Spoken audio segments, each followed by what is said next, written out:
Bonsoir tout le monde, bienvenue pour ce nouveau Neurolive aujourd'hui avec Gabriel Raffi. Bonjour, c'est la première fois pour toi. Bonjour en Vincent. tant qu'invité. Tout à fait. Waouh.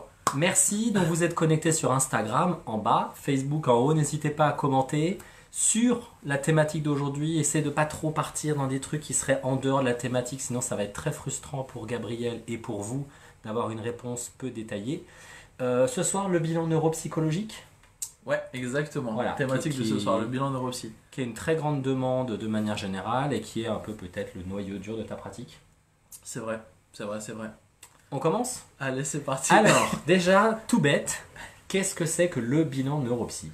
Alors, du coup, en gros, pour dire ce que c'est que le bilan neuropsy, on va dire déjà ce que c'est que la neuropsychologie, selon moi. Ah ouais, c'est bien. Neuropsychologie, en gros, la rencontre entre les neurosciences et la psychologie. Donc, en gros, on voit ce qui se passe à l'intérieur du cerveau et on voit également, en fait, tout ce qu'on peut observer, finalement, sur le plan comportemental et psychologique sur la personne. La neuropsychologie, donc, c'est ça. Le bilan neuropsychologique, qu'est-ce que c'est ? Donc, le bilan neuropsychologique, c'est fait par un neuropsychologue. Qu'est-ce qu'un neuropsychologue ? Ouais. C'est important, rapidement. Le neuropsy, c'est un psychologue qui va être spécialisé en neuropsychologie. Donc ce n'est pas un médecin, il ne prescrit pas de médicaments, il ne pose pas de diagnostic, mais à travers les différents batteries de tests qui vont être normés, permet de pouvoir observer les compétences cognitives chez une personne. Il peut exercer que ce soit auprès des enfants, des adultes et également des personnes âgées. Ça déjà, du coup, c'est pour expliquer en fait ce que c'est que la neuropsychologie et ce que c'est qu'un neuropsychologue. Je suis tellement frustré là de ne pas dire encore plus bonjour aux gens, c'est terrible. Est-ce qu'on prend 5 secondes pour expliquer ce que c'est qu'une batterie de test et ce que ça veut dire normer ? Carrément. Batterie de test, c'est quoi ? Alors en fait, en gros, on va utiliser des outils qui ont été validés, Passer à des milliers de personnes. Voilà.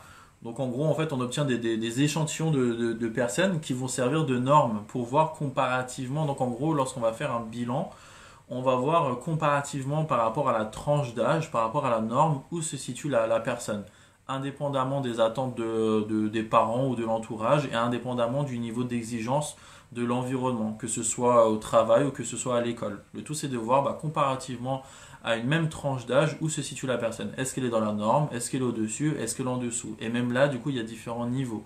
On peut être vraiment beaucoup au-dessus de la norme et comme on peut être vraiment en dessous de la norme. Mais ça, pour le coup, on prendra le temps et tout d'en parler. Moi, à chaque fois, je fais le comparatif avec, tu sais, la courbe de croissance, par exemple. Ouais, dans les carnets de santé. C'est ça. Tout à fait. Ça, du coup, c'est une courbe, voilà. En fait, à chaque fois, on va voir si l'enfant grandit, prend du poids, comme il devrait le faire à cet âge-là. C'est un peu pareil, en fait, mais au niveau des compétences cognitives.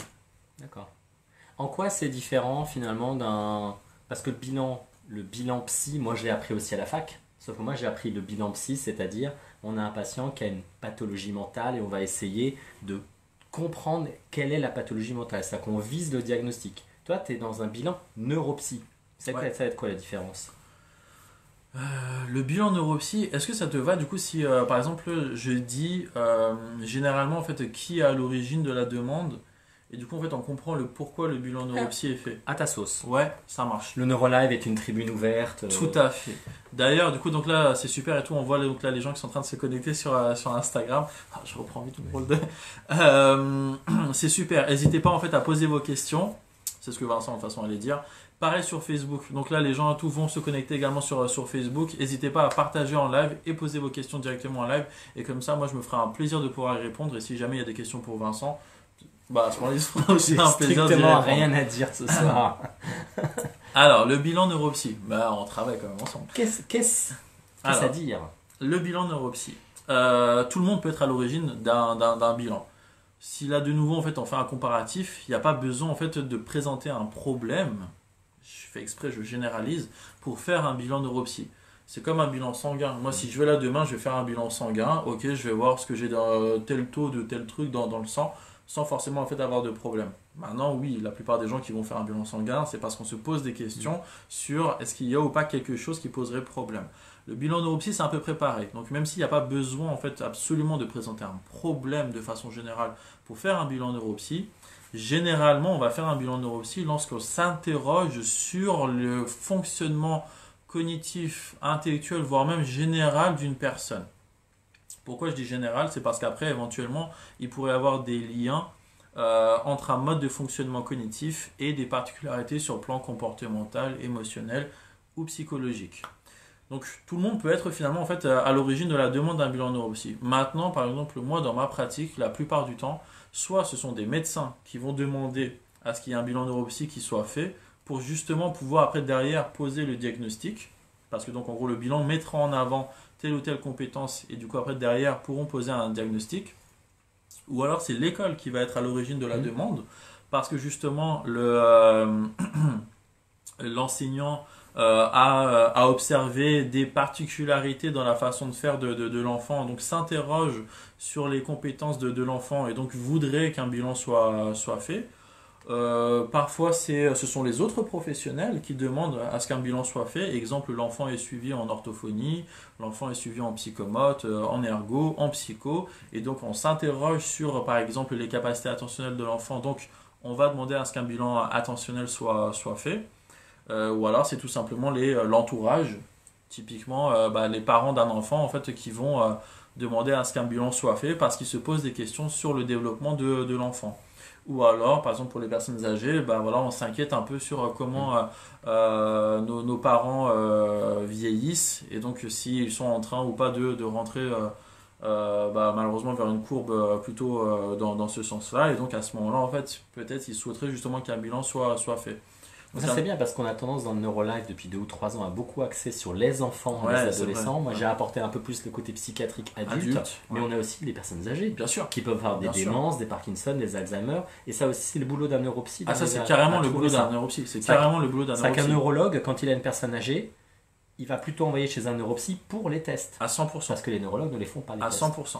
Carrément, à 100%. Là pour le coup ça sera le neuropsy qui fera le bilan.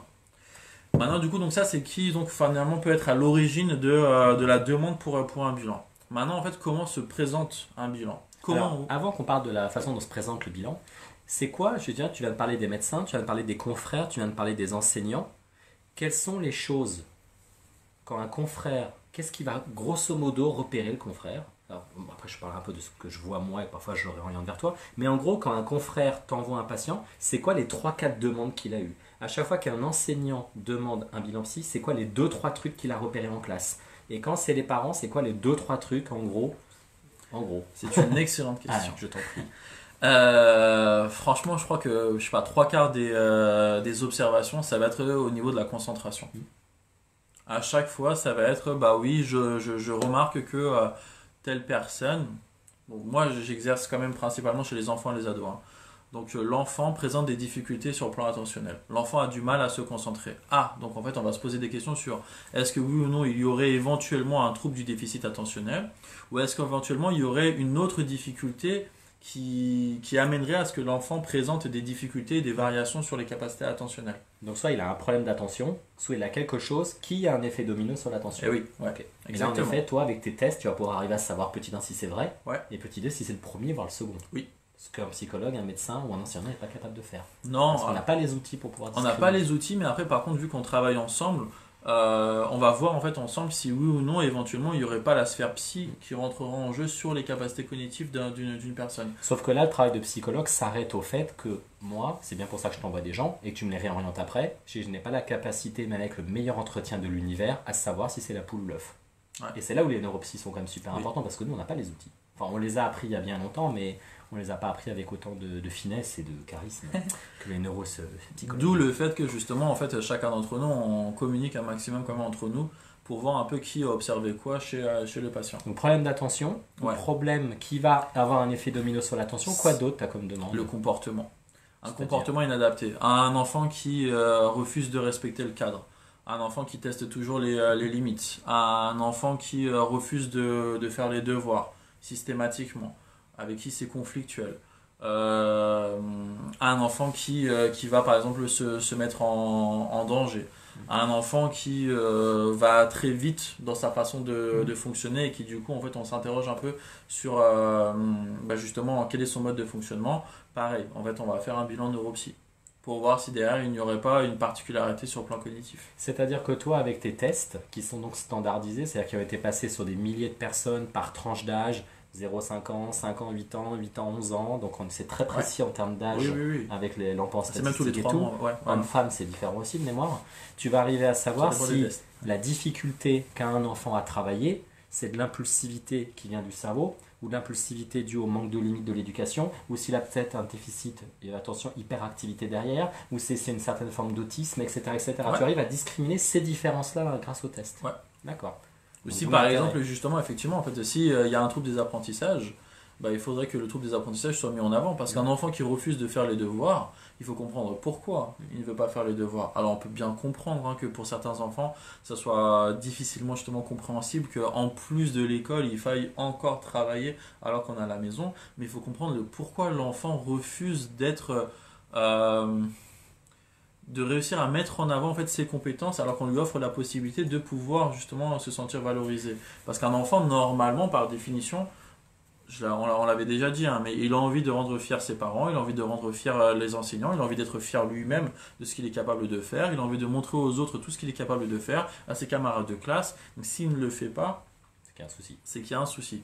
C'est qu'il y a un souci. Maintenant, le tout, c'est de voir à quel niveau en fait se situe ce souci. Donc finalement, si tu es en train de nous dire qu'un bilan neuropsy, le gamin, il n'est pas censé cartonner.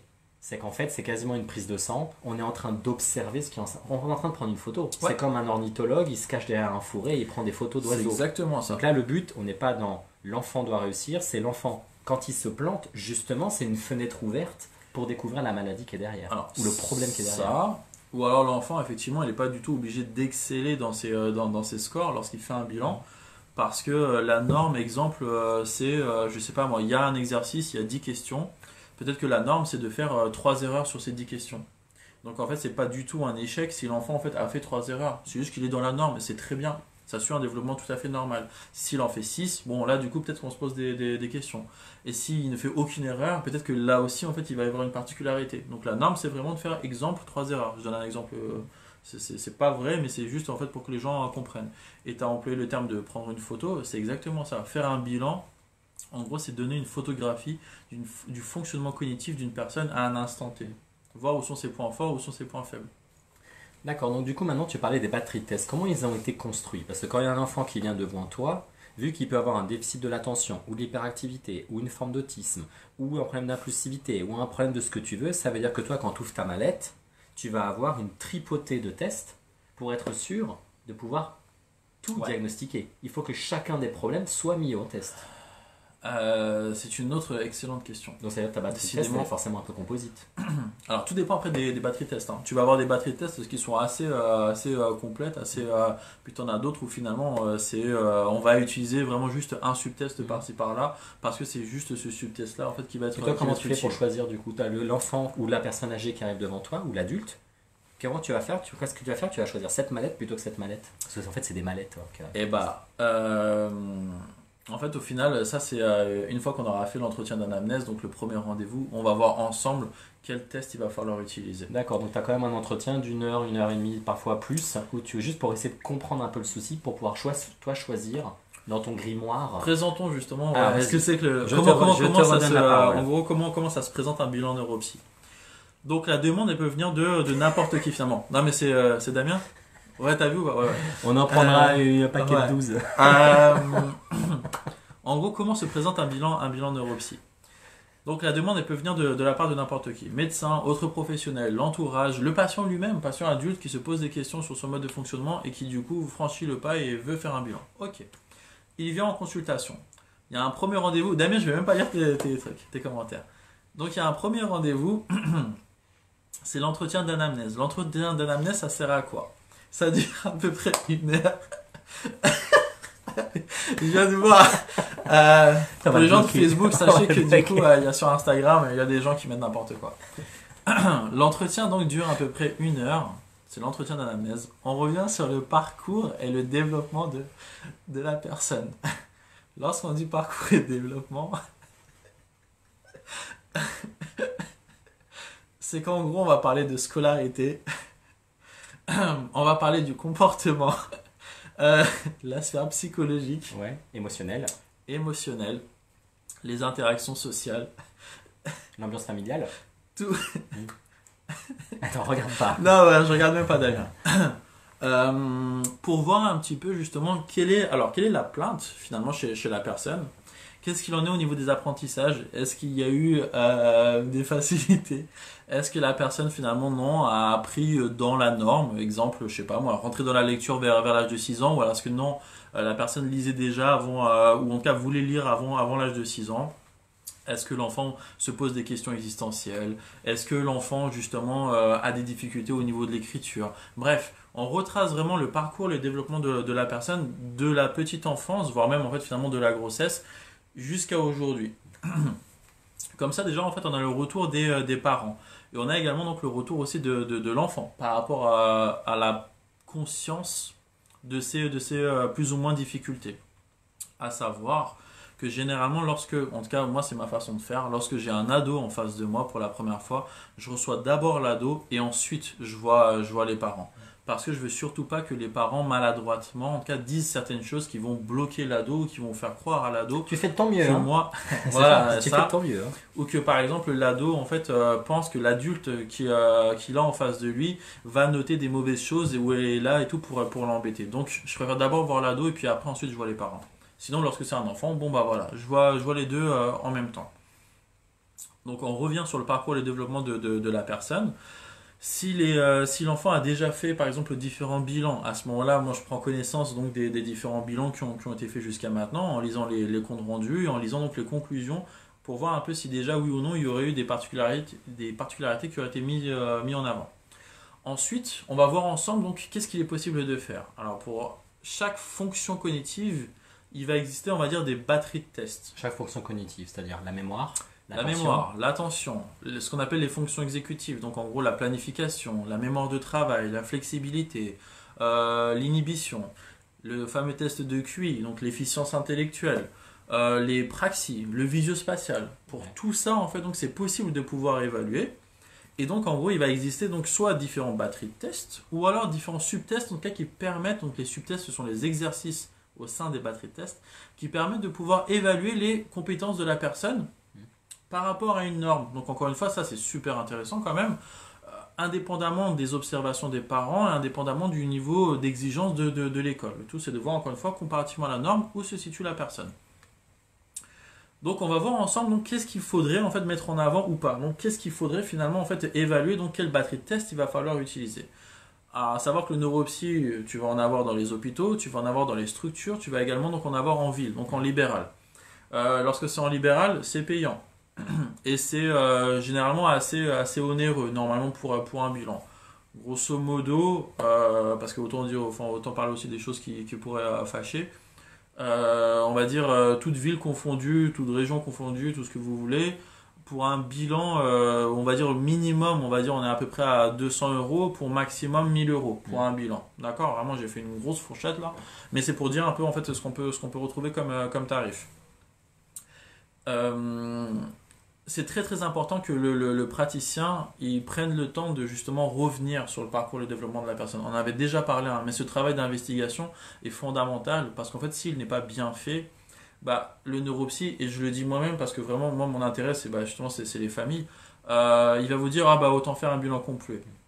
C'est pas ma façon de faire. Moi je me dis bah en fait on va déjà étudier, on va déjà évaluer le entre guillemets minimum pour voir déjà en fait à travers cette batterie de tests qu'est-ce que ça permet de pouvoir mettre en avant et est-ce que ça vaut le coup ou pas de creuser davantage. Donc, par rapport à la demande du médecin, de l'autre psy ou de l'enseignant. Ouais.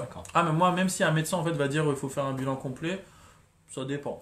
Si l'enfant ne présente aucune difficulté sur le plan mnésique, ni l'école se plaint des capacités de mémoire de l'enfant, ni les parents, ni l'enfant lui-même, je vois pas l'intérêt en fait de faire en plus un bilan. Après, j'aimerais te mnésique. poser une question qui est un gros classique, mais qui est un classique depuis peut-être 80 ans.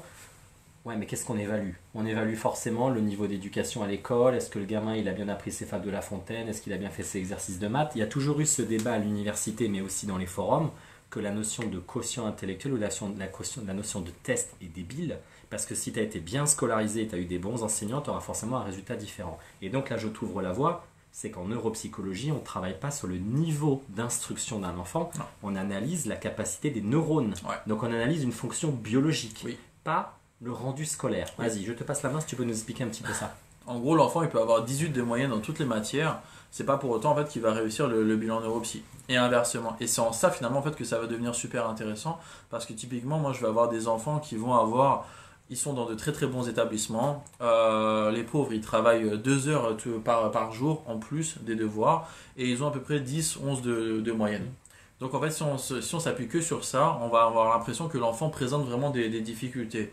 Ah, l'enfant a des difficultés, ça se trouve, il y a un trouble. Est-ce que mon enfant arrivera ou pas à faire les études qu'il souhaiterait faire, ce genre de choses.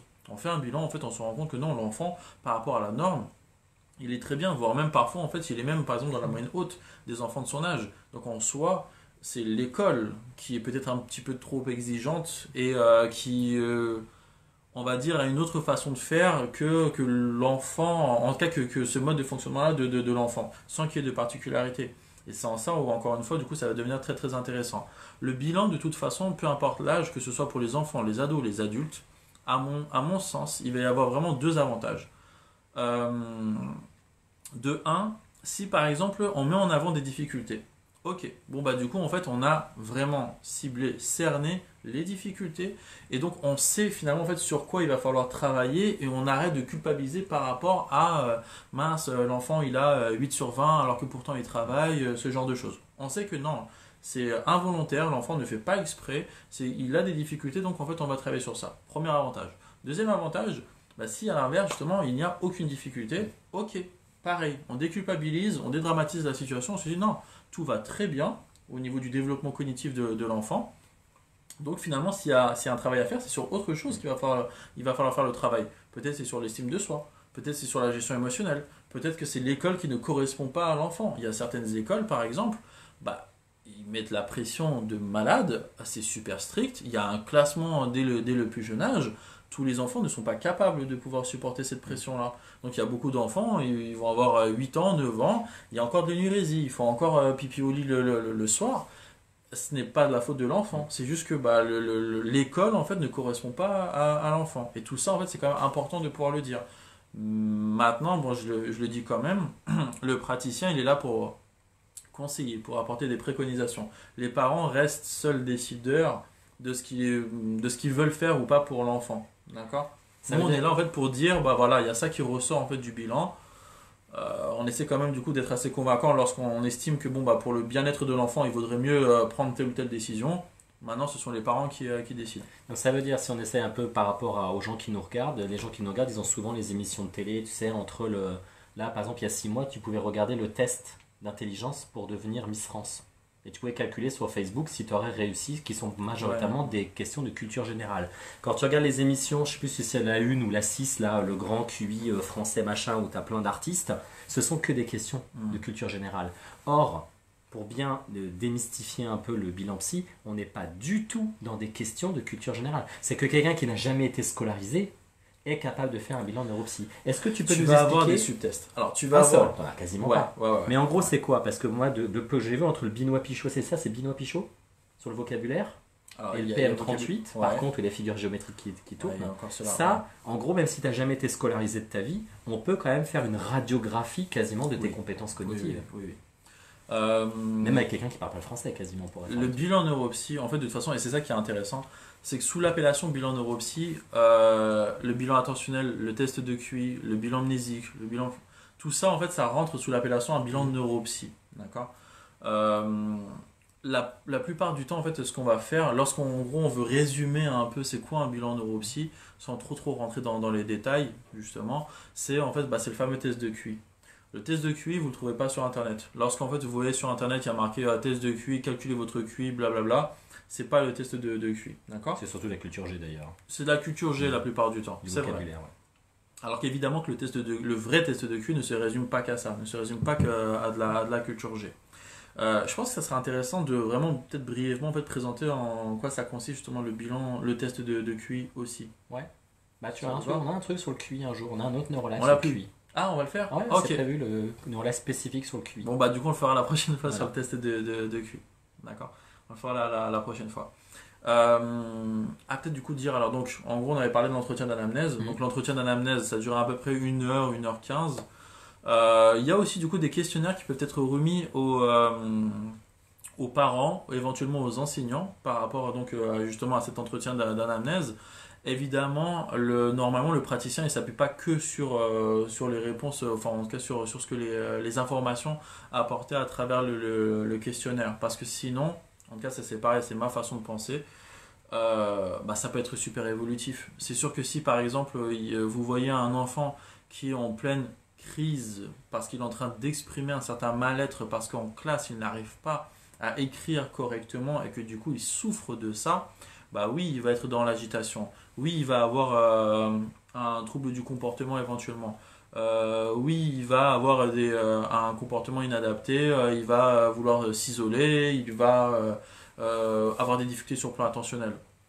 Mais c'est pas pour autant justement qu'il y a un déficit attentionnel, c'est pas pour autant qu'il y a des particularités au niveau des interactions sociales. C'est que la difficulté, finalement, elle vient de le fait de passer par une production graphique qui est vraiment extrêmement coûteux pour l'enfant. Donc, certes, à un instant T, les parents rapportent comme quoi l'enfant a des problèmes d'attention, l'enfant présente des difficultés au niveau des interactions sociales, mais ce n'est pas ça le vrai problème. Le vrai problème, c'est le fait de passer par l'écrit qui pose problème. Moi, je suis un enfant, je me retrouve dans ton bureau. En gros, qu'est-ce que tu vas me présenter comme subtest? Sur quoi je vais tomber? Tu vas avoir des exercices où en gros il y a du support visuel, il y a des exercices à l'oral où c'est tout simplement des questions, voilà, je te pose des questions, tu me réponds à l'oral. Il y a des exercices de rapidité, il y a des exercices de logique, il y a des exercices de manipulation pour voir un peu ce qu'il en est au niveau visuospatial avec manipulation d'objets. C'est ce genre de choses. Des trucs de mémoire? Ouais, des Dans trucs un de sens, mémoire dans le également, mauvais c'est sens. vrai, des trucs Ouais. de mémoire, des trucs de l'attention. Indépendamment justement, et c'est ça qui est plutôt pas mal, des trucs d'attention sans que forcément l'enfant il ait d'excellentes capacités au niveau mathématique ou sans qu'il ait d'excellentes capacités au niveau de la compréhension. C'est vraiment purement attentionnel. Et d'ailleurs pour chaque fonction, et c'est ça aussi qui est assez intéressant, c'est qu'on va avoir différentes modalités. C'est-à-dire que c'est pas simplement évaluer l'attention, c'est l'attention auditive, l'attention visuelle, l'attention en tâche simple, l'attention en double tâche, l'attention sélective, l'attention soutenue. Donc bref, différentes modalités sur le plan attentionnel, par exemple. Pareil pour la mémoire à court terme, la mémoire à long terme, la mémoire avec indissage, sans indissage, la mémoire visuelle, la mémoire auditive. Donc différentes modalités, pareil, sur le plan mnésique. Euh, Ce ne sont pas des exercices qui ressemblent à ce qui est fait en classe. Généralement, en fait, ce que je dis, par exemple, à un enfant après l'entretien d'anamnèse, donc avant de le revoir pour un bilan, c'est qu'il n'a pas besoin de réviser quoi que ce soit, il n'a pas besoin de travailler quoi que ce soit, il n'y a pas besoin de se mettre la pression parce qu'il n'y a pas de notes, ça ne rentre pas en compte dans une moyenne. Ce sont justement des exercices de ce type-là qu'on vient de dire, pour voir un peu comment il travaille, comment il réfléchit, tout simplement. Il n'y a même pas forcément de bonnes ou de mauvaises Comment il réponses. rentre dedans et comment il le fait? Ouais. Et quelle est son attitude par rapport C'est au ça, truc? c'est ça. Ça veut dire de la façon dont il va rater, entre guillemets, l'exercice, il y a un ratage qui est spécifique du TDAH, un ratage qui est spécifique de l'impulsivité, un ratage qui est spécifique, par exemple, de la dépression, un ratage qui est spécifique de l'anxiété ou du Oui. manque de confiance en soi. Oui. Ok, ça c'est super, parce que Ouais. c'est là l'intérêt de l'avoir standardisé. Et d'où l'intérêt aussi, et du coup ça c'est très bien parce que ça ouvre aussi en fait cette fenêtre-là, d'où l'intérêt que ce soit fait par un neuropsy. Je préfère le dire parce que en gros l'analyse en fait sera différente que si par exemple ça avait été fait par un autre professionnel et si par exemple ça avait été fait par un psychologue. Ah. Un psy, Parlons-en. Non, mais- Donc la WISC en gros. C'est Ouais, quand même par ce qui est exemple, ultra limité, par en exemple. fait. par exemple, parce qu'en fait l'analyse ne sera pas pareil. Un psy généralement en fait s'il fait passer la WISC va avoir une analyse la plupart du temps justement sur la gestion émotionnelle par rapport aux exercices. Est-ce que la personne a présenté une anxiété ou pas? Comment la personne elle a réussi à se détacher de... Normalement, en fait, le neuropsy, il doit observer vraiment en fait comment la personne elle fait justement, quel est comment dire, son mode de fonctionnement en fait pour pouvoir résoudre ce problème-là auquel il est confronté. Donc là, oui, on parle d'impulsivité, là on parle de tout ça en fait. Donc c'est pour un bilan neuropsy, en tout cas, il vaut mieux que par définition, ça soit fait par un neuropsy. Et c'est en ça aussi que finalement, c'est intéressant et je pense que c'est très très très important, c'est même fondamental, que du coup, évidemment, ça soit bien fait. À un enfant, si vous lui dites, tu vas faire un bilan neuropsy, mais ça va tomber le jour de l'anniversaire d'un de tes potes. Non, ça va tomber sur le jour en fait où t'as foot. Il ne sera pas forcément dans un bon état d'esprit pour faire le bilan. Si on fait le bilan avec un enfant, mais qu'il y a toute la fratrie qui est dans la salle d'attente en train de jouer tranquillement, il ne sera pas dans un bon état d'esprit parce qu'il y a toute sa fratrie qui est en train de jouer, en train de s'amuser, et lui il se coltine un bilan neuropsy. Donc il y a ça qui est important. Il y a à quel moment de la journée vous le faites aussi. Moi, un enfant d'âge primaire, c'est sûr que ce sera en matinée. C'est pas l'après-midi. Un enfant éventuellement qui du coup au collège, qui est au lycée, ça peut être fait en début d'après-midi. Mais je fais pas de bilan après 16h. Même pour les adultes, en fait, grand maximum, ça va être 15h30.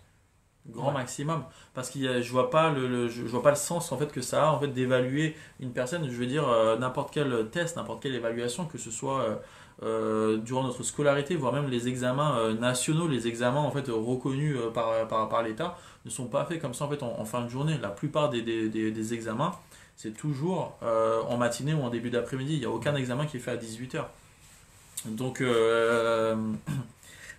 voilà, donc normalement en fait c'est aussi voilà. une forme de standardisation. C'est aussi une forme de bien sûr, c'est aussi une forme de standardisation. Comme par exemple le fait de où est-ce que ça va être fait. Idéalement, évidemment, il faudrait que ça soit fait au cabinet. Par exemple, un bilan neuropsy, on va pas le faire ni dans la chambre de l'enfant, ni par exemple dans la cuisine de chez l'enfant. Ça n'a pas de sens. Donc normalement, en fait, on va le faire au cabinet. Et la durée d'évaluation. Il y a certains cabinets qui vont mettre en avant le fait que oui, ils vont faire un bilan neuropsy complet et ça va durer 4 heures. 4 heures de suite. Le résultat, c'est qu'il y a de la fatigabilité. C'est ça. Voilà. 800 balles pour te dire que c'est de la fatigabilité. Exactement. Donc il va y avoir de la fatigabilité, les scores vont être chutés, et donc vont dire ah oui non, l'enfant en fait présente des difficultés sur le plan attentionnel. Ah oui non, là l'enfant et tout avait du mal à même le psy, il en a marre au bout d'un moment, il fait beaucoup moins attention, il se positionne moins, il observe moins. Même si t'es Superman, 4 heures c'est quand même long. Normalement, par exemple justement pour le test de QI, ouais Mickaël, il n'y a pas de souci, je te réserve un créneau en matinée. Normalement, un bilan, justement le test de QI, c'est fait, alors sans les subtests optionnels, c'est fait à peu près en 1h30. D'accord ? Alors parfois ça peut choquer, on va dire ah mince, c'est que 1h30. Franchement, sans que ça soit bâclé, oui, c'est fait à peu près en 1h30. Maintenant, si l'enfant présente, d'ailleurs l'enfant ou l'adulte, présente une anxiété de performance. Une anxiété de performance, c'est super fatigant. Ouais. On stresse. Si ou justement, en fait, il y a une fatigabilité. Parce que la personne, en fait, oui, arrivé 45 minutes, crevé, ou 1 heure, crevé. Perso, je le fais en 2 fois. Je préfère, en fait, que du coup, ça soit fait en 2 fois, mais que ça soit bien fait. Que ce soit, justement, expédié. Alors que je vois très bien que la personne en face est juste HS et, en fait, n'en peut plus. Parce que sinon, à ce moment-là, les résultats, en fait, n'ont plus aucun sens. Ça va camoufler, justement, tout ce que tu cherches à trouver. Voilà. Par rapport aux résultats, brièvement. Mais du coup, là, je me retiens en fait de parler du test de QI parce qu'effectivement, je pense que c'est quand? C'est courant décembre. Ouais. Et à la fin du mois de novembre. Ouais. J'ai une autre question. Sauf si tu n'as pas terminé. Non, vas-y, je t'en prie. J'allais parler des résultats. Un truc qui est intéressant, c'est que on n'est pas dans la divination, c'est pas le marque de café, c'est pas le test des taches d'encre dont on voit souvent parler à la télé ou dans les séries policières. On n'est pas du tout sur Gabriel, il a ses trucs avec des tâches et qu'est-ce que vous voyez? On est sur de l'analyse du fonctionnement des neurones. Ça veut dire qu'on est sur des tests qui ont été créés volontairement pour analyser tel truc. Et la façon, par exemple, de la vitesse de traitement, où on coche des 0, on coche des 1, machin, est-ce que le gamin il arrive bien à faire la différence entre 0 et 1? Est-ce qu'il hésite? Quand il arrive au bout de la page, est-ce qu'il revient bien à gauche? Est-ce qu'il enchaîne? Est-ce qu'il est angoissé par le fait que tu chronomètres? Est-ce qu'il n'est pas angoissé? Et est-ce que le trait est dégueulasse? Est-ce que le trait est net? Et tout ça, on n'est pas dans de la divination. Donc on exclut totalement le test de Rorschach et les tests des agents qui eux ne sont pas standardisés, même si la méthode Exner est standardisée, et dont ça n'est strictement pas le but. On est sur des trucs scientifiques et designés pour ça. Exactement. Okay. Effectivement, en fait, du coup, il y a moins finalement d'interprétation dans le sens où, il y avait une question. Non, c'était juste pour faire rebondir sur ce point-là, parce que je pense qu'il y a beaucoup en effet de préjugés sur ce que c'est qu'un bilan psy ou sur un bilan QI et compagnie. il y a une bonne question là, du coup, Eh bien, nous d'un reviendrons sur les excellent questions après. Ah, ergothérapeute. les questions, c'est après. Ok. Questions, c'est après. Bon, bah, Donc du là, coup, tu as, désolé, c'est tu as Vincent qui vient. répondu à donc, je suis un enfant, je suis dans ton bureau, sur Ouais. quoi je vais tomber. Ouais. Maintenant, toi, en tant que psy, comment tu vas te comporter vis-à-vis de l'enfant? Parce que tu vas voir émerger plein de choses. Et le but, c'est que toi, tu puisses terminer ce que tu voulais faire. Comment tu vas faire devant l'enfant qui est angoissé, l'enfant qui est impulsif, l'enfant qui est anxieux, l'enfant qui va dans tous les sens? Comment tu vas, pas que canaliser, mais comment tu vas te positionner par rapport à ça? Alors effectivement, ça, pour le coup, Ça, il c'est faut du savoir matériel faire. physique. Je pars du principe que normalement, lorsqu'on travaille avec les enfants, on doit quand même en fait un minimum savoir un peu ce que c'est que la psychologie de l'enfant. Donc, passer un bilan, ça peut être super violent. Et ça, en fait, il faut l'accepter. On est dans une position où donc, je me mets à la place en fait, de l'enfant, hein, ou de l'ado, ou de l'adulte, n'importe, qui va passer un bilan. Bah, ça peut être super violent parce que bah, on va se faire juger. Quand bien même nous on essaie en fait vraiment de rassurer la personne, la réalité c'est qu'on va se faire juger par rapport à nos capacités cognitives. Et ça c'est ce qui revient assez souvent. L'enfant en fait qui va dire ouais mais du coup est-ce que ça veut dire si je suis intelligent ou pas intelligent, Sachant donc, qu'il déjà, a en fait, déjà visiblement des soucis scolaires si on l'emmène ici. donc Donc, on déjà, rajoute encore un voilà, problème donc de déjà au performance. niveau de l'estime de soi, on n'est pas forcément au mieux. Il doit y avoir les moqueries des camarades. À la maison, il se reprend une couche parce que bah, du coup, oui, finalement, il y a les notes qui sont rapportées aux parents. Il y a les devoirs, donc c'est un moment qui va être extrêmement conflictuel avec les parents. Donc déjà, l'enfant, effectivement, il n'est pas forcément en fait, dans un très très bon état d'esprit. D'où, encore une fois, l'importance du premier rendez-vous où en fait, on va rassurer. Je lis pas, c'est Damien. Donc en fait, on va rassurer. On va rassurer. J'ai lu, c'est foutu. Ah ouais, non.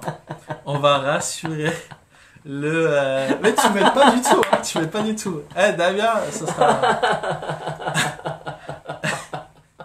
On va rassurer l'enfant. On va rassurer l'enfant par rapport à ce qu'il va faire. Un enfant, donc en gros un bilan est possible en cas, moi avec les tests que j'utilise, En professionnel. avec les tests que j'utilise à partir de l'âge de 2 ans et demi. Évidemment, en fait, on va pas présenter un bilan de la même façon si l'enfant en fait a 4 ans que si l'enfant a 8 ans, que si l'ado a 15 ans. Donc on va expliquer certaines choses. Et par exemple, avant l'âge de 6 ans, on va parler de jeu, on va pas parler d'exercice. Et lorsque l'enfant justement vient en fait pour un bilan, la plupart du temps, par exemple avant l'âge de 6 ans, bah, ça va être compliqué de le faire rentrer tout de suite dans une dynamique de ah bah en fait on va travailler, ah bah attends je vais te poser des questions, on va voir un petit peu du coup si tu es capable ou pas de répondre. Donc en fait on va passer par des vrais jeux, juste des vrais jeux en fait pour que l'enfant voilà, soit à l'aise. Mais c'est un peu finalement en fait ce qu'on fait aussi à l'école, hein, en maternelle. Ils ont toujours en fait un temps où ils arrivent en classe, ils ont le droit de faire ce qu'ils veulent, donc ils jouent pendant 30 minutes et puis après hop, il faut que chacun en fait se mette autour de la maîtresse et là ça y est le temps classe commence. C'est à peu près pareil hein, pour un bilan. En gros, tu voulais être maîtresse quand tu étais petit, mais Exactement, j'ai raté mon truc.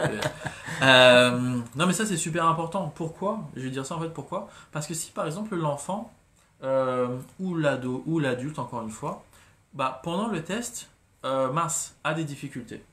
L'enfant se met à pleurer.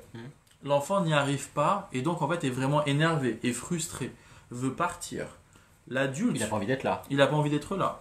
L'adulte tremble. Moi, la plupart des adultes que je vais voir, parce qu'il y a suspicion de telle particularité, ils arrivent, ils commencent le bilan comme ça. Je vais pas faire le bilan comme ça. Parce que je sais très bien que du coup, là, en face, c'est totalement foiré. Et de toute façon, il sortira du bilan, il dira, bah ouais, je suis pas acté du bilan.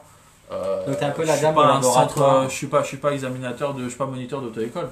Donc voilà. Donc t'es un peu la dame au laboratoire de prise de sang qui dit au gamin ça va pas faire mal, t'inquiète pas. Oh regarde, et toi tu as fait quoi ce week-end et ta petite sœur, puis t'auras un bonbon après. Ouais. En fait tu casses complètement, tu dédramatises l'ambiance. Totalement.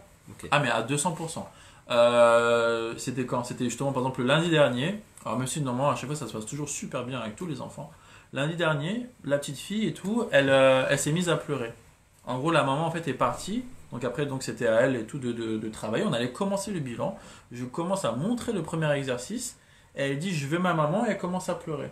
Et j'allais pas dire ouais bah non ta maman tu la verras dans 1 heure, ça y est c'est parti et tout. Non. Donc évidemment je referme tout de suite le cahier, on met de côté et on change totalement en fait l'atmosphère. Mais du coup, question très bête, ça te gonfle pas Non. d'avoir tous ces problèmes-là? Ou c'est pour toi, dans ton cerveau, quand tu reçois un patient, tu sais forcément que ce genre de truc va tomber. Que c'est quasiment Ah attendu, non, ça c'est peut quasiment la arriver. normalité. Ça peut arriver. D'accord. Oui, c'est pas grave, ça peut arriver. Donc on part du Après, mais principe même que ça, peut du coup, c'est arriver. intéressant parce que par exemple, là, à 6 ans, normalement, ça devrait pas arriver. Normalement, c'est plus tôt. Là, à 6 ans, ça doit pas arriver. Donc, après, là, forcément, oui, par contre, l'analyse, en fait, Mais c'est déjà de du matériel profil, clinique. ouais, c'est ça, C'est du du matériel profil, clinique. en fait, de la Ok. personne est là. C'est-à-dire qu'en fait, je vais voir si oui ou non. Alors, sur le plan cognitif, ça va être ça. Et éventuellement, je me prononcerai également, en fait, sur une fragilité émotionnelle ou pas. Sans avoir le regard révisé d'un psychologue qui est spécialisé dans la gestion émotionnelle chez les enfants. Mais déjà, en fait, je me dirais, ok, est-ce qu'il y a eu besoin ou pas d'encourager vraiment plus la personne? Est-ce qu'il y a eu un réel manque de confiance? Est-ce qu'il y avait une tendance à abandonner? Est-ce qu'il y avait eu vraiment besoin justement de rassurer? Il y a beaucoup d'enfants, par exemple, qui systématiquement en fait, vont dire et là j'ai réussi, et là est-ce que les autres ils arrivent ou pas? Est-ce que Alors que le tout même ça c'est enfant super dans un intéressant? cadre scolaire n'aura pas forcément un traitement à part parce que les enseignants ne peuvent pas, ils n'ont pas le temps pour ça. Et donc du coup ils ne pourront pas comprendre, ils n'auront pas le matériel comme toi tu vas pouvoir le mettre en place. Ça, et alors autre chose, c'est qu'il faut partir du principe, et ça du coup ça c'est un message pour les parents, il faut partir du principe que les compétences de l'enfant en individuel, la plupart du temps, vont être différentes que les compétences de l'enfant lorsqu'il est justement à l'école, en classe. On part du principe que normalement, nous, on fait tout pour que l'enfant soit dans les meilleures conditions possibles. Et généralement, en un pour un, en fait, ça marche toujours mieux que lorsque l'enfant il doit gérer la pression qui, quoi qu'il en soit, va être induite par le regard de la maîtresse, qui est l'autorité suprême, le regard des autres enfants, le feedback des parents qu'il va avoir une fois qu'il va rentrer à la maison. L'autre qui parle derrière. Ouais, et qui parle derrière. Donc forcément, de toute façon, peut-être qu'avec moi, il y arrivera très bien, mais peut-être en classe, il n'y arrivera pas. Et même là, du coup, en fait, il faudra voir ensemble si oui ou non, il n'y aurait pas un travail spécifique à faire. De toute façon, tout ça, c'est pourquoi. Le bilan, une fois qu'il est fait, dis-moi si tu as des questions sur le bilan. Donc ça veut dire que le comportement de l'enfant face au test, la façon dont l'enfant rentre dans le test, il appréhende le test, toi tu dois l'analyser pour comprendre. Parce que c'est déjà du symptôme. Oui. Donc c'est déjà C'est indicateur. potentiellement du symptôme, ouais. Le gamin qui, par exemple, sur l'épreuve des labyrinthes où il fait n'importe comment, tu sais déjà que c'est une forme d'impulsivité. Ouais, Et tu vas voir après, sur différents tests quel type d'impulsivité. Exactement. C'est ça. D'accord. tu vas voir en fait effectivement du coup c'est quel type d'impulsivité. Est-ce que c'est une impulsivité qui est liée aux fonctions exécutives, c'est-à-dire qu'en gros c'est une impulsivité que la personne ne peut pas contrôler, c'est comme ça fait partie de son mode de fonctionnement et là pour le coup il faudrait travailler ça. Est-ce que c'est une impulsivité parce que la personne manque de confiance en soi et donc en fait finalement veut se débarrasser très vite de ça parce qu'elle n'arrive pas à gérer la pression de est-ce que je vais réussir ou pas? Est-ce que c'est une impulsivité qui est liée à un passif où il était vraiment en échec et qu'il a vite envie de montrer qu'il est finalement là, il est capable, mais en fait non, il est quand même pas capable parce que justement il a été impulsif et que il est passé à côté de plein de choses et qu'il a fait plein d'erreurs, mais qu'il avait quand même envie de le faire. Ça c'est typiquement ce qui arrive lorsqu'en fait on voit des enfants qui vont tous se dire ah oui non ça je sais, ah oui non mais ça je sais. Parce qu'en fait, constamment, on leur a dit pendant 1 an, 2 ans, 3 ans, 4 ans d'école, non, ça, en fait, fais attention. Non, ça et tout, là, regarde, tu t'es trompé. Oui, non, ça. Donc, en fait, au bout d'un moment, c'est normal, c'est par rapport, en fait, à sa propre estime de soi. Hein. Et il va dire, non, là, c'est bon, en fait, je sais. J'ai envie de prouver, en fait, aux autres et à moi-même que je sais. Ou si c'est un problème de limite, tout simplement. Ou sinon, Auquel c'est un cas, ça problème va de être un limite. recadrage avec les parents. Ça, il y a aussi, ouais, ça, c'est pareil. Le cadre, typiquement, alors, qu'il y ait des soucis de cadre avant l'âge de 6 ans, je vais pas dire que c'est normal, mais en tout cas ce n'est pas rare. Forcément parce que la maternelle on va dire que favorise pas forcément ça, on va dire ça comme ça. Par contre arrivé au CP, alors là c'est tout de suite un choc. L'enfant est-ce qu'il est capable ou pas de s'adapter à un cadre beaucoup plus rigoureux en fait que ce à quoi il était confronté lorsqu'il était en maternelle. Et donc là déjà en fait ça va être intéressant. Puis après comment les parents vont suivre aussi. Et même là en fait dans ce travail de cadre par rapport en fait aux apprentissages, par rapport à la scolarité, tout dépend de comment l'enfant s'en sort. Il y a certains enfants qui vont davantage s'en sortir parce qu'ils vont avoir les 2 pieds contre le mur, à l'envers, en train d'écouter de la musique et en même temps en train de réviser le cours d'histoire géo. Ça sera beaucoup plus efficace pour l'enfant que si l'enfant était face à un mur blanc devant un bureau totalement épuré où il avait juste son cours d'histoire géo. Donc, il ne faut pas forcément justement forcer les enfants à travailler de telle façon. Si l'enfant y arrive en se débrouillant d'une autre façon, Il y en a qui travaillent mieux avec de la musique. Ouais. C'est un fait. Ouais. Tant que ça ne lui porte pas préjudice, par contre, en classe. C'est-à-dire qu'en classe, par contre, il ne faut pas qu'ils disent ah non, par contre, moi, madame, désolé, pendant le contrôle, il faut absolument que j'écoute de la musique. J'appelle ma mère. J'appelle ma mère, voilà. Maintenant, du coup, j'ai une autre question. Une fois que tu as fini tout ça, bon, tu dois l'analyser parce que tu as tous tes cahiers avec les normes et compagnie. Mais du coup, on en fait quoi? Parce qu'une fois que le bilan est terminé, bah voilà, toi, tu as fini ton travail d'évaluation. Exactement. C'est quoi la suite?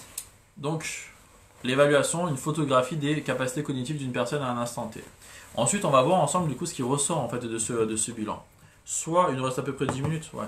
On va voir en fait ensemble du coup ce qui ressort de ce bilan. Alors, soit le bilan va mettre en avant des particularités sur le plan cognitif. Alors, des particularités, ça peut être soit dans le sens où ce sont vraiment des facilités, mais des facilités avérées qui sortent de la norme. Et là, à ce moment-là, par exemple, typiquement le haut potentiel. Et donc, le haut potentiel, la plupart du temps, ça va amener aussi à ce qu'il y ait donc des particularités sur le plan comportemental, émotionnel et psychologique. Donc, l'enfant va présenter des besoins spécifiques.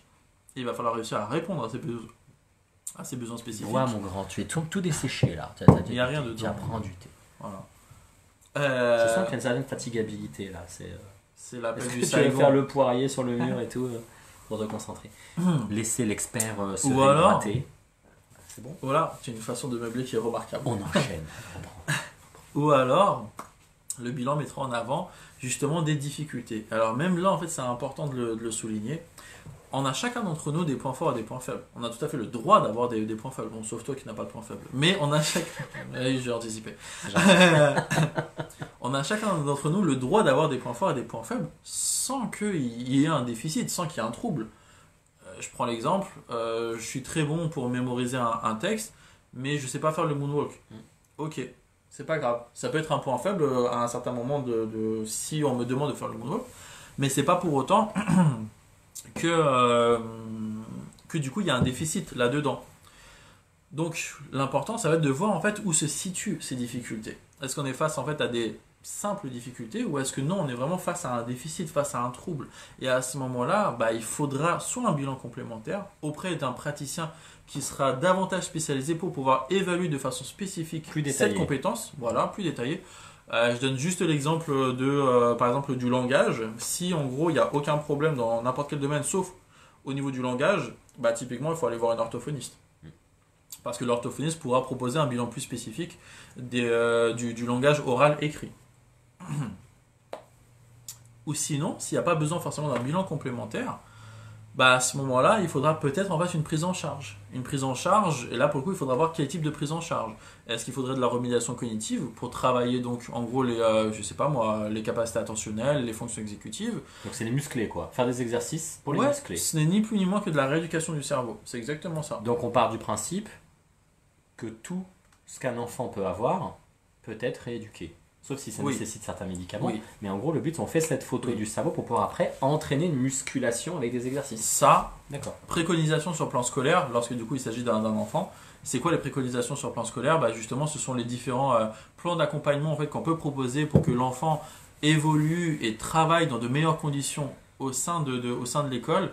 Parce que vous aurez beau, pour certains enfants, lorsque du coup le niveau est vraiment très bas, en fait on aura beau travailler, on aura beau tout mettre en place en parallèle auprès des différents praticiens, il y a le niveau de l'école qui est là et du coup l'enfant il est là. Donc en fait l'enfant travaille avec les autres professionnels, mais le niveau de l'école est là. Donc si l'école ne s'adapte pas un tout petit peu au niveau de l'enfant, ça restera trop compliqué. Donc il va falloir mettre en place des aménagements adaptés en fait pour que l'enfant puisse évoluer dans de meilleures conditions. Et ça pour le coup donc on renvoie vers le neurologue qui avait été fait avec Fabien Henry sur la présentation des différents plans d'accompagnement. Ou alors est-ce que par exemple justement c'est pas autre chose, pardon, est-ce que c'est pas psychologique, est-ce qu'éventuellement oui ou non il y aurait peut-être besoin d'un médicament? J'en parle quand même parce que du coup on va quand même en fait se prononcer par rapport à ça, surtout si par exemple on est face à un TDAH. Ça veut pas dire pour autant qu'on a le droit de préconiser de prescrire de médicaments. Et on entend tout à fait que du coup certains parents en fait puissent être contre le fait de vouloir donner un médicament. Il n'y a aucun problème par rapport à ça. Mais encore une fois, le praticien est là pour apporter des conseils, pour dire qu'est-ce qui lui semblerait être le plus adapté, le plus judicieux pour le bien-être de l'enfant. Ok. Mais lançons un pavé dans la mare. Est-ce qu'on peut vraiment faire de la remédiation cognitive sur le TDAH s'il n'y a pas de médicament? Parce qu'ils mettent une énergie phénoménale à se reconnecter perpétuellement. On va continuer à demander à cet enfant ou cet adolescent de mettre 80% de son énergie par rapport à ses amis à se reconnecter. En effet, ce médicament va juste lui simplifier la vie. Et donc permettre une meilleure scolarité. On va Tu y faire un crois? neurolive sur le TDAH. Oui, mais On va faire un tu y neurolive crois, sur- toi, au TDAH sans médicaments? J'y crois Au point qu'il arrive devant pour ton certains, bureau. pour certains. Il y a différents. Alors, il y a différents. Il y a un spectre, il y a un Voilà, continuum. c'est ça. Il y a Des différents mini niveaux. TDAH. Voilà, il y Ok. a différents niveaux de TDAH. Il y a différentes formes d'expression du TDAH. Pour certains d'entre eux, effectivement, sans médicaments, ça risque d'être D'accord. très compliqué. Je tenais à ce que les gens le sachent. Et ça, de toute Non, c'est façon, important les que les parents eux-mêmes, ceux qui vraiment en fait sont parents d'un enfant qui présente un TDAH lourd et sévère, ils le voient très bien et ils voient très bien la différence que ça va avoir avec ou sans médicaments. Après, il y en a d'autres, ils y arrivent en fait sans médicaments. Juste de la remédiation cognitive, des conseils, une prise en charge psychologique pour travailler l'estime de soi comme il le faudrait. Déjà, ça aide en fait à pouvoir obtenir du coup une amélioration d'une façon globale. Mais donc en gros, il y a un neurolive sur le TDAH qui est prévu, il y a un neurolive sur le bilan QI, le test de QI qui est prévu, où là pour le coup, donc on prendra le temps de vraiment présenter bien comme il faut en fait à quoi ça consiste en fait le test de QI, qu'est-ce que ça permet de pouvoir mettre en avant. Par rapport au temps, de toute façon là Instagram donnera le décompte comme Donc ça on en fait, résume ce que tu viens de dire, une fois qu'on a terminé le bilan, Ouais. soit on va creuser un peu plus avec des tests encore plus détaillés, Oui. tu peux t'en occuper, ou on va envoyer Oui. chez un autre expert type orthophoniste pour que lui il creuse avec ses outils à lui que Oui. toi tu ne maîtrises pas. Ou alors on entame directement la remusculation du cerveau avec des exercices qu'on appelle Oui. la remédiation cognitive, qui peut se faire dans ton bureau mais que les parents peuvent faire travailler aussi à Tout la à maison. fait. Ou petit 3, on oriente chez le psychologue parce que tu as pu repérer un problème de confiance en soi, de perfectionnisme, d'anxiété. Ou alors on dit va peut-être falloir un médicament. Oui. Donc il n'y a pas de mystère, on ne peut pas savoir laquelle des quatre est la plus pertinente tant qu'on n'a pas fait cette immense prise de sang, cette immense photographie du cerveau.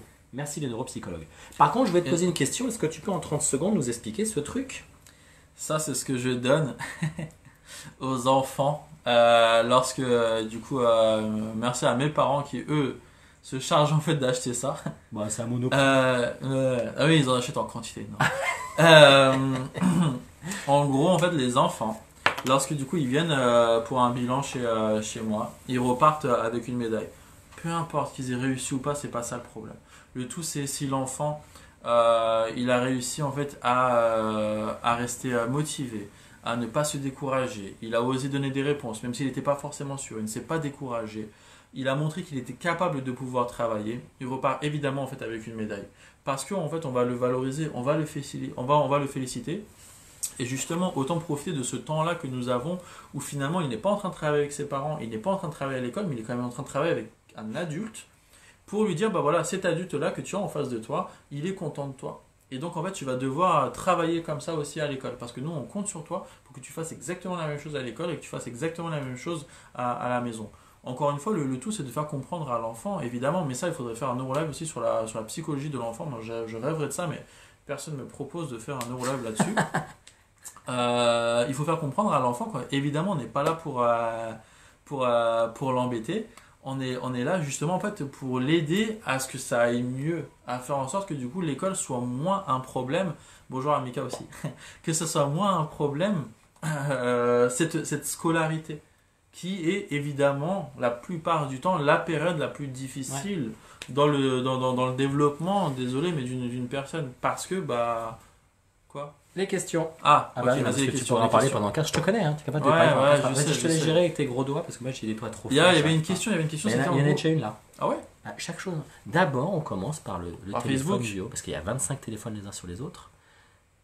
Ah, mais ça, Donc ça pour c'est mon la CMPP et suite. tout. Non, mais en fait, moi, je voulais vraiment répondre Ah. à cette question-là. Tu es très sélectif dans ton choix de questions. Ah, il faut bien remonter, en plus, avec tout ce que Damien a pu dire comme Il bêtises. faut que tu le bloques, mais moi je serais toi, je le bloquerai. Alors. Je le vire de mon téléphone, puis je pète la gueule. Non, félicitations en plus à Damien qui s'est marié il y a pas très longtemps. Oh là là. Merde, elle a tout cassé. Ok. Ça arrive. Ok, c'est bon, je l'ai. Tu l'as? Non, je l'ai toujours pas. Ça arrive, ça. Bon, bah, du coup, je l'ai pas. Mais tu y arriveras C'est pas grave. En gros, en fait, c'était comment. Combien de temps ça mettait. À peu près, c'était ça la question. À la totale. Ouais. Alors, on va être sûr que ça tombe pas, ça. En gros. Ok. Combien de temps ça met à peu près un. Ouais, super. Ah, ouais. Mais il est où le son là-dessus? C'est bon, t'inquiète. Un bilan, un entretien d'anamnèse, c'est à peu près 1 heure. 1 heure 15. Le bilan neuropsy, ça peut être de 1h15 de passation de test Et généralement, en fait, on va pas enchaîner entretien d'anamnèse plus passation. On va justement en fait s'assurer qu'il y ait déjà l'entretien qui a été fait, comme ça l'enfant est en confiance, il a vu la personne, il s'est familiarisé avec les lieux. Et donc la passation elle-même, ça peut être de 1 heure, 1 h 15 à peu près, parfois jusqu'à 10 heures de passation. Un bilan complet, bah, on va faire tel bilan, plus tel autre bilan, plus tel autre bilan, bah, tout ça mis bout à bout, ça va faire ouais, presque 10 heures de passation. Ce qui du coup n'est pas rien, et donc évidemment, il est fait en plusieurs fois.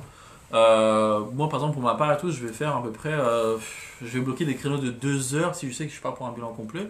2 heures, on voit comment on avance. Si on avance bien, c'est très bien. Si on voit que du coup c'est trop compliqué, c'est pas grave, on arrête et on reporte pour la séance d'après.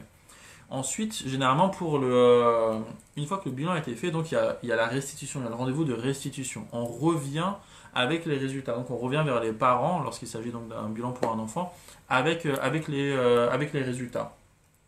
Et on voit donc justement en fait qu'est-ce qui ressort de ce bilan. Je me force à faire un rendez-vous de restitution au plus tard 14 jours après le dernier jour de passation de test. Peu importe comment dire, est-ce que c'est pour juste un bilan attentionnel ou si c'est pour un bilan complet, je veux absolument en fait que le rendez-vous de restitution soit 14 jours maximum après le dernier jour de passation de test. Parce que bah, j'estime que les parents n'ont pas à attendre 3 mois avant d'avoir les résultats. Il y a une ribambelle après de dossiers à l'éducation nationale, d'intervenants à voir aussi. Ça, qui est une vraie galère. Et puis même, en fait, bah, qu'est-ce qu'on fait en fait en attendant? C'est-à-dire que le bilan a été fait. S'il faut attendre 3 mois que les résultats arrivent, ok, c'est cool. Mais en fait, en face, on a un enfant qui est en souffrance, on a des parents qui sont en souffrance. Enfin bref. Donc, le plus tôt possible, en fait, on peut mettre en avant les choses. Voilà, on le fait. Donc, en gros, voilà. Pour ma part, c'est maximum 14 jours. Et puis après, bah, il faut communiquer. Alors après, c'est pas obligatoire de communiquer avec les autres intervenants. C'est toujours bien si c'est fait, mais c'est pas obligatoire. C'est pas obligatoire. On n'est pas obligé je suis pas obligé de prendre mon téléphone et d'échanger avec l'orthophoniste, par exemple, pour savoir qu'est-ce que l'orthophoniste en a pensé de l'enfant. Après 14 jours, c'est bien parce que quand il y a quand même énormément de travail à la maison pour toi, c'est qu'une fois que tu as fait tout passer. Ça prend je sais pas combien de temps de tout réunir, analyser, enchaîner. Il n'y a pas juste, enfin les feuilles elles travaillent à ta place. Il faut quand même calculer après. Bien sûr. Non, faut coter tout ça, faut interpréter les résultats, et il faut rédiger un compte rendu. Ça c'est super long. Non, ouais, c'est sûr. Non, il y a tout ça. Et du coup, ouais. Bah, il y a d'autres questions pas à ma connaissance. Il n'y avait pas d'autres questions là? Non. Bon. Bah écoutez, si vous n'avez pas de questions. Mais il faut attendre qu'on est presque à 1 heure. Ah d'accord. Comme ça en fait du coup la vidéo sera postée sur Instagram. Vas-y, parle, dis des trucs. Alors, on vous invite à rejoindre du coup le groupe Neurolive. Mais là, du coup, il y a ton doigt sur le... Ah, on vous invite à rejoindre le groupe Neurolive sur Facebook afin d'avoir accès à toutes les vidéos donc sur les différentes thématiques en lien avec la santé. Vous avez d'ailleurs d'excellentes vidéos avec Vincent. Donc, le groupe Neurolive est sur Facebook. Partagez évidemment parce que du coup si les contenus de vidéos peuvent être utiles à un maximum de personnes, nous on est content parce que le but c'est vraiment ça, c'est essayer de vous informer un maximum par rapport à ce qui existe, à ce qui peut être fait. Merci à la personne qui lâche pas de cœur. Quand tu parles, il y a des cœurs, moi je vois les gens qui parlent de petits caca. Il n'y avait pas de petits caca tout à l'heure. Parce que évidemment en tant que parent, en fait on sait pas trop ce qu'il est possible de faire ou pas. On est souvent balancé en fait d'un praticien à l'autre. Malheureusement là c'est une réalité aussi, on tombe parfois sur certains praticiens qui font n'importe quoi, c'est vrai. Encore mardi dernier j'avais une famille en face de moi qui du coup était passée par vraiment tout plein de praticiens qui ont fait n'importe quoi. Donc plus vous parlez entre vous, plus vous parlez avec l'école, plus éventuellement vous permettez à des professionnels de pouvoir échanger avec d'autres professionnels, et plus en fait on sait exactement du coup ce qui est bien, ce qui est pas bien aussi. Parents, vous êtes l'expert de votre enfant. Professionnel, on va être expert des besoins spécifiques de l'enfant. Si l'enfant présente des particularités, oui, on va savoir en fait du coup quels sont les besoins spécifiques de l'enfant. Et du coup, c'est en travaillant ensemble qu'on comprend comment en fait vraiment fonctionne l'enfant et comment en gros au mieux il va pouvoir grandir et évoluer. Qu'est-ce que je vais dire d'autre? Du coup, lançons un deuxième pavé dans la mare, tu me connais. C'est quoi ce fameux n'importe quoi que cette famille a traversé? Tu es le bourdin du Neurolive. Répondez-moi. Ouais. Parce que je sais ce que tu vas répondre. Vas-y, dis-moi. Tu dis cette famille avec cet enfant est passé par du n'importe quoi. C'est en gros des psys qui ont interprété, Qui Des ont pas psys qui fait ont de- interprété au bout de 30 minutes. Des psys qui ont pas de donné juste diagnostic.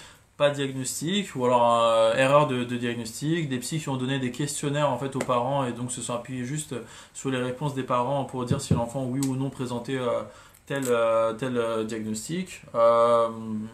Ça c'est pour nous en tout cas c'est du n'importe quoi. Pour nous c'est du n'importe quoi parce qu'évidemment que déjà lorsqu'en fait on voit l'enfant que je sais pas 5 heures. Évidemment, en fait, que du coup, on est conscient que 5 heures, c'est rien. Je veux dire, moi, c'est pas parce que je vois l'enfant pendant 1h30 que ça y est, genre, j'ai compris l'enfant. L'enfant, c'est tout. durant sa semaine, l'enfant, c'est comment il se comporte à la maison, comment il se comporte en classe, comment il est avec ses camarades de classe en dehors de l'école. L'enfant, c'est tout ça. Donc, tout ce qu'en fait, on fait, en gros, un bilan neuropsy, c'est vraiment ce travail d'investigation qui doit être quand même assez important, assez conséquent. Et on va mettre en avant des suspicions de difficultés dans certains domaines. Ouais, ça se passe comme ça. Ça se passe fréquemment, ouais, Chez comme ça, McDonald's. hélas. Est-ce que je peux raconter un petit truc? Bien sûr. Déjà, Moi, déjà- tant qu'il y a Déjà, le, je il y a vais il y a le t'offrir décompte. ça parce que c'était un très beau Neurolive. Je trouve que tu t'es très bien C'est que j'ai jamais débrouillé. eu de Même si médaille. tu es arrivé dernier, tu t'es très bien débrouillé. Ça me rappelle quand je faisais le cross au collège, tu sais, j'arrivais toujours dernier, Oui. mais j'avais pas la Oui. clope comme ça. Et... ah tiens, t'as une médaille. J'avais une dame comme ça qui me parlait de son fiston. Alors elle était venue consulter pour autre chose, elle me parlait de son fiston. Beaucoup de difficultés avec un enfant qui a été adopté. Et son gamin, il inversait les lettres dans les mots. Ah oui. Ok. Et ce gamin, c'était conflictuel à la maison. Et la dame qui avait un autre thérapeute, donc moi je suis TCC, elle avait un autre thérapeute qui n'était pas TCC, pour pas dire ce que c'est, qui lui avait dit, mais en fait ne cherchez pas, cet enfant a été adopté en Asie. Le fait qu'il inverse les mots, qu'il ait des problèmes avec le vocabulaire, c'est un refus de son assimilation française. Tu dis, ok, ça veut dire quoi? Et donc elle était dans l'idée que donc cet enfant adopté avait donc un problème avec l'assimilation de sa nouvelle identité française et que c'était peut-être une façon de la rejeter elle en tant que maman. Et moi je dis l'inversion des mots, enfin c'est pas trop ma cam, mais ça pue un peu les 10 quoi. Donc je dis vous pouvez pas aller dans Google, regarder un peu ce que c'est que les 10 et juste faire un bilan neuropsy pour savoir. Bah, elle a été se renseigner, elle a fait un bilan et en fait ça a été très simple. Après ils ont fait une remédiation par derrière et elle était furieuse contre ce thérapeute qui pendant des années l'a plutôt orienté vers une piste 100% interprétative, Ok. donc non scientifique et non sérieuse, que c'était purement un genre de rejet de Typiquement, son ouais. mécanisme Ouais, d'adoption. ouais. Tu dis mais d'où ça sort? Parce que même À la si fin si 2020, t'as encore tout plein de. Ouais, ouais. ouais, mais ça m'étonne pas que les gens soient désespérés du coup. C'est cool parce que du coup, la Sophie, elle est en train de donner. Enfin, elle met quelques commentaires. N'hésitez pas aussi à aller voir le compte Insta de Sophia, qui est une super psychomote et qui, moi, je le vois en fait dans ses stories, fait un excellent travail avec les enfants. Les enfants adorent comment justement elle travaille. Parce qu'elle Voilà est. pour Sophie. Voilà. Enfin, on lui en donne Sophia, un jour. ouais. Sophia, faut en donner. Ouais, c'est vrai. C'est vrai. Sinon, mis à part ça, j'espère que tout va bien pour tout le monde. Ah. On va attendre que parce que en gros J'ai pour posé vous deux dire questions, sur puis. Instagram il y a en gros c'est maximum 1 heure donc et puis après du coup au bout de 1 heure c'est bien parce que donc la vidéo peut être postée donc c'est tout simplement ça. On va meubler. On peut Comment ça envoyer va, des toi petits caca aussi. On peut, je sais pas si on peut le faire, mais on va pas inviter les gens. Non, n'hésitez pas à mettre des cœurs, ça fait vraiment plaisir. Non, c'est cool, vraiment. Non, Bon, on ça n'a fait rien cool, d'autre c'est- à dire en fait. Hein. Bah, le bilan neuropsy, bah, de toute façon, encore une fois, ouais, il y aura ce qu'il faut sur le test de QI. Et puis non, sur le bilan neuropsy. Alors, très important, ça aussi, ça c'est pareil. Du coup, évidemment, on ne va pas sacraliser les tests, on ne va pas sacraliser forcément le bilan, mais ça reste, quoi qu'il en soit, en fait, un indicateur quand même assez important sur lequel on peut s'appuyer pour. Donc, ok, les tests ne sont pas forcément à 100% représentatif de la réalité parce qu'encore une fois ça dépend de comment ça a été fait, dans quel état d'esprit était l'enfant, est-ce que ça a bien matché ou pas avec le praticien, est-ce que l'enfant a présenté une anxiété, une fatigabilité, puis de toute façon les chiffres ne sont jamais sûrs en fait à 100%, il y a toujours un intervalle de confiance. C'est ça que je voulais dire d'ailleurs dans les résultats, c'est qu'il y a différentes formes, il y a les notes standards, il y a les pourcentages cumulés, il y a les percentiles, tout ça en fait, en gros, tout ça, ça sert en fait à pouvoir voir un peu où se situe la personne par rapport à sa tranche d'âge. Donc il faut une bonne interprétation de tout ça. Et n'hésitez pas à demander aux praticiens qu'est-ce que ça veut dire les chiffres. Parce qu'il y a beaucoup de praticiens qui donnent le compte rendu et ils disent ah, bon courage. Non, qu'est-ce que ça veut dire? C'est quoi? En fait, où est-ce qu'il se situe? Qu'est-ce qu'il va falloir travailler? Tout ça, en fait, il va falloir le demander aux praticiens parce qu'il est censé vous le dire. Donc voilà. on ne s'attend pas forcément en fait à ce que ça soit 100% représentatif de la réalité, mais quoi qu'il en soit, ça reste à un instant T un indicateur des capacités cognitives ou des capacités d'adaptation de la personne à un instant T. Parce que ce sont des batteries de tests qui sont normées. Et quoi, quand tu as terminé ton bilan, finalement, tu trouves exactement ce que tu avais senti par intuition dans ton entretien d'anamnèse ou parfois tu as des très grandes surprises, c'est que le bilan est à l'opposé de ce que tu avais vu dans l'entretien d'anamnèse. Non, la vérité c'est que du coup si c'est bien fait, en fait c'est vrai, ça va dans le sens de ce que nous on avait pu pressentir lors de l'entretien d'anamnèse, plus ce que les parents en fait ont toujours observé chez l'enfant. Donc à la fin, on fait plus de bilan. Tu suis son intuition. Dans 10 ans, tu suivras ton intuition. Non, parce que du coup, parfois, l'intuition peut ne pas être bonne, ne pas être exacte. Et donc, c'est pour ça qu'on s'appuie sur des batteries tests normées. Qui là, pour le coup, à partir du moment en fait, où c'est normé et que normalement, si c'est bien fait, justement, ce n'est pas discutable. Donc, on reste scientifique indépendamment de l'entretien d'anamnèse. Ouais. Ok. Ouais. Et est-ce que quand tu fais une remédiation, tu vas faire repasser certains subtests pour voir l'évaluation à 5 rendez-vous, 10 rendez-vous? Non. Normalement, alors du coup, merci de poser cette question. Les subtests. Pitié, on n'utilise pas les subtests ou on n'utilise pas les batteries de tests pour de la remédiation. Moi, si par exemple, je sais pas moi, tel professionnel va utiliser les subtests neuropsy pour sa rééducation, ça n'a plus de sens en fait. Mais pas en tant que support de remédiation, mais pour voir 10 rendez-vous après, ça c'est possible. Monté. Ça c'est possible. Une nouvelle évaluation à okay. T10 par exemple. Ça c'est possible. Mais alors à ce moment-là, pour éviter l'effet test-retest, en fonction de certains bilans, on va attendre un certain moment. Par exemple, le bilan attentionnel, là, pour le coup, c'est possible de le faire parce qu'il y a une version 2, une version B, en fait, qui est possible 6 mois après. Donc, on fait un bilan attentionnel. S'il faut, on travaille ensemble les capacités attentionnelles et c'est possible de proposer une version B 6 mois après pour voir un peu l'évolution de la personne au niveau des capacités attentionnelles. Pour d'autres batteries de tests, là, pour le coup, il vaut mieux attendre 1 an et demi, voire 2 ans, en fait, normalement, avant de refaire, pour éviter l'effet test-retest. Parce que sinon, il y aura un effet d'apprentissage et l'enfant, en fait, peut-être se souviendra de telle ou telle chose et c'est pas bon, ça sera fausse et ça sera biaisé. Bon, voilà, mais c'est quand même plutôt pas mal. Mais voilà. je pensais pas qu'on avait commencé si tard que ça. Je sais pas. Mais je sais pas. Non, mais normalement, on avait commencé. Il me semblait qu'on avait commencé à 19h. Je sais pas. T'as vu, il faisait 11 degrés aujourd'hui. Il a fait très froid. Alors qu'il y a 3 jours, il faisait 19. Il a fait très froid. Réchauffement climatique. Il va falloir appeler le resto. Parce qu'après, on a. C'était bien ta journée? C'est une excellente journée. C'est bien. Je suis content parce que, du coup, on reste finalement en fait dans la communication, dans l'échange. Et finalement, en fait, si par exemple les personnes vont présenter des angoisses par rapport à la situation, et finalement, en fait, les personnes osent, en tout cas pour ma part, en parler aux praticiens. Et du coup, ça c'est super. Quels outils de remédiation utilisez-vous? Il y a différents outils de remédiation qui existent, il y a différents programmes de remédiation qui existent. Moi, j'utilise le Reflecto et j'en suis assez content. C'est un programme canadien qui a été élaboré par Pierre-Paul Gagné, un vrai blaze, voilà, qui a été élaboré initialement pour les enfants et les ados TDAH. Alors après, chacun justement en fait, peut l'adapter un petit peu à sa sauce. Tu as dit sauce, du coup je redis sauce. Mais il y a différents programmes qui existent. On peut le faire, on peut très bien aussi d'ailleurs faire un neurolife sur la remédiation cognitive. Pour moi, une remédiation cognitive, ça a plus d'impact lorsque du coup c'est fait par une personne, par un praticien, que si c'est juste derrière un écran d'ordi. Parce que l'écran d'ordi c'est cool, mais au début l'enfant va accrocher et puis finalement petit à petit en fait va décrocher. Le feedback d'un écran, ça ne vaut pas le feedback d'une personne. C'est-à-dire que c'est pas parce que vous voyez sur l'écran qu'il y a marqué super, bravo, t'as réussi, que du coup ça aura le même poids que si c'est un adulte ou c'est une personne qui va dire ouais, bravo, là t'as réussi, très bien, viens, on continue, viens. Donc c'est totalement différent.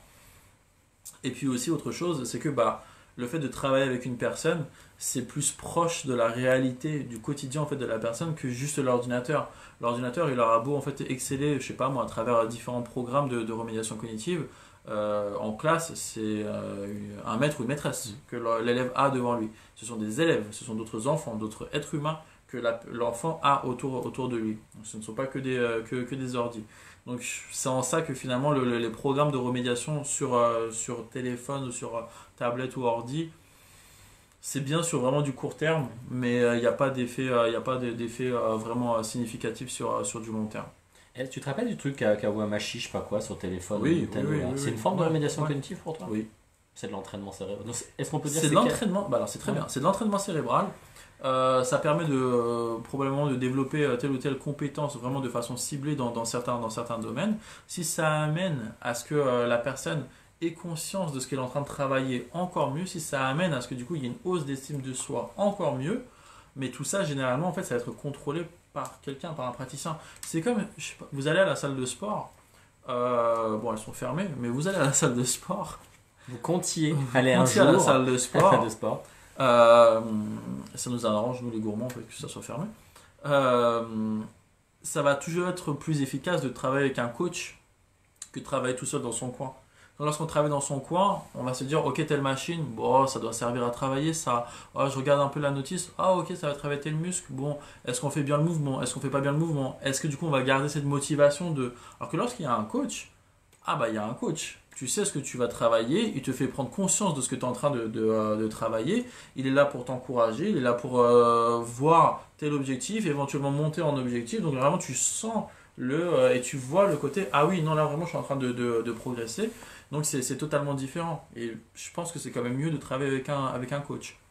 Est-ce que la remédiation cognitive est un élément de l'entraînement cérébral? Est-ce que l'entraînement cérébral est un élément de la remédiation cognitive? Ou est-ce que c'est exactement la même chose sous deux termes différents? Pour moi, c'est la même chose. C'est la même chose, sauf que du coup, l'entraînement cérébral, effectivement, peut-être que tu peux en faire tout seul. L'entraînement cérébral, peut-être que du coup, tu peux en faire tout seul. Alors que remédiation cognitive, justement, moi, je veux vraiment dire que c'est important quand même que ça soit fait avec quelqu'un. D'accord. Avec quelqu'un, ouais. Je pensais pas que ça allait être aussi. Mais on n'en finit Mais pas, je là. sais pas, mais c'est bizarre pourtant parce que. Finit pas. On a commencé à quelle C'est heure? d'un ennui. Je Non, mais- sais pas à quelle heure on a commencé. Les gens peuvent peut-être nous dire à quelle heure on a commencé. 20h15, Je je serai crois. jamais. Ah bah ça arrivera. Bah écoute, Rien c'est ne comme va ça. changer. Hein. Kawashima, c'est ça, voilà. Oui. Kawashima. Ah oui, oui, oui. Bon, Bah écoutez, non bah à ce moment-là, on va dire bye bye sur Facebook. On va pas déconnectez-vous. vous prendre plus de temps. Retournez dans votre vraie vie. Prenez soin de vous. Pareil. Merci Vincent du coup pour toutes ces questions. Oh, je t'en prie, écoute. Merci Vincent pour toutes ces C'est questions. pas si dur en fait, hein, je trouve, présenter. Non mais par contre tu l'as super bien fait. Bah, je t'en Tu l'as super bien je fait. t'en prie. J'ai été Euh, remédié par toi. on fera plein de neurolives sur des thématiques.